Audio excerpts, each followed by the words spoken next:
Pengacara Sekretaris Jenderal PDIP Hasto Kristianto, Roni Talapesi, menilai penetapan kliennya sebagai tersangka oleh Komisi Pemberantasan Korupsi disebabkan oleh sikap politik Hasto. Roni menyebut bahwa penetapan tersangka terjadi setelah Hasto mengkritik Presiden ke-7 Joko Widodo dan peredaran spanduk yang menyerang Ketua Umum PDIP Megawati Soekarnoputri. Penetapan pemohon yakni Hasto sebagai tersangka oleh termohon KPK patut diduga sebagai proses atas kritik keras pemohon dalam situasi yang ada dan sebaran spanduk yang menyerang Ketua Umum sebagai pemohon.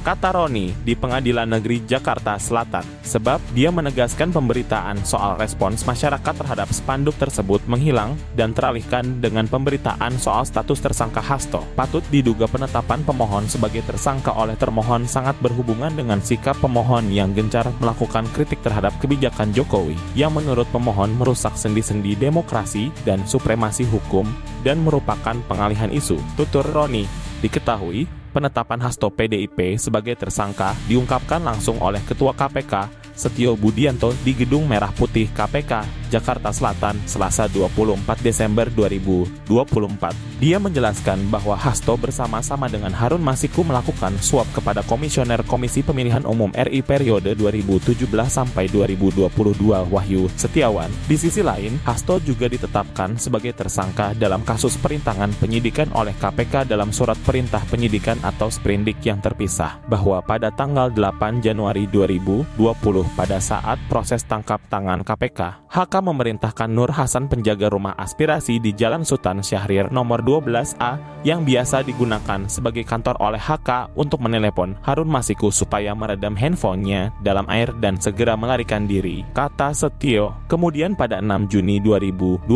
sebelum Hasto diperiksa sebagai saksi oleh KPK, dia memerintahkan staf pribadinya, Kusnadi, untuk menenggelamkan ponsel agar tidak ditemukan KPK. Hasto kemudian memenuhi panggilan KPK untuk diperiksa sebagai saksi dalam kasus Harun Masiku pada 10 Juni 2024. HK mengumpulkan beberapa saksi terkait dengan perkara Harun Masiku dan mengarahkan agar tidak memberikan keterangan yang sebenarnya, ujar Setio. Untuk itu, lanjut dia, KPK menerbitkan sprindik pada Senin 23 Desember 2024 tentang penetapan Hasto sebagai tersangka kasus dugaan perintangan penyidikan. Setio menjelaskan penetapan Hasto sebagai tersangka ini didasari oleh surat perintah penyidikan tertanggal 23 Desember 2024. Di sisi lain, Hasto juga ditetapkan sebagai tersangka dalam kasus perintangan penyidikan oleh KPK dalam surat perintah penyidikan yang terpisah. Setio menjelaskan bahwa Hasto memerintahkan Harun Masiku untuk merendam ponselnya di air dan melarikan diri ketika KPK melakukan operasi tangkap tangan,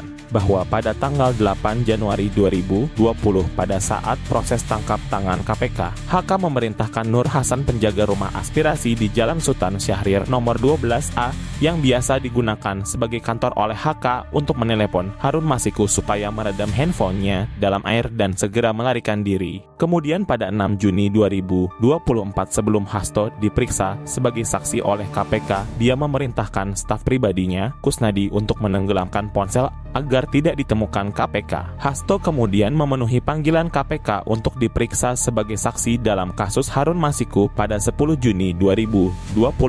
HK mengumpulkan beberapa saksi terkait dengan perkara Harun Masiku dan mengarahkan agar tidak memberikan keterangan yang sebenarnya, ujar Setio. Untuk itu, lanjut dia, KPK menerbitkan sprindik pada Senin 23 Desember 2024 tentang penetapan Hasto sebagai tersangka kasus dugaan perintangan penyidikan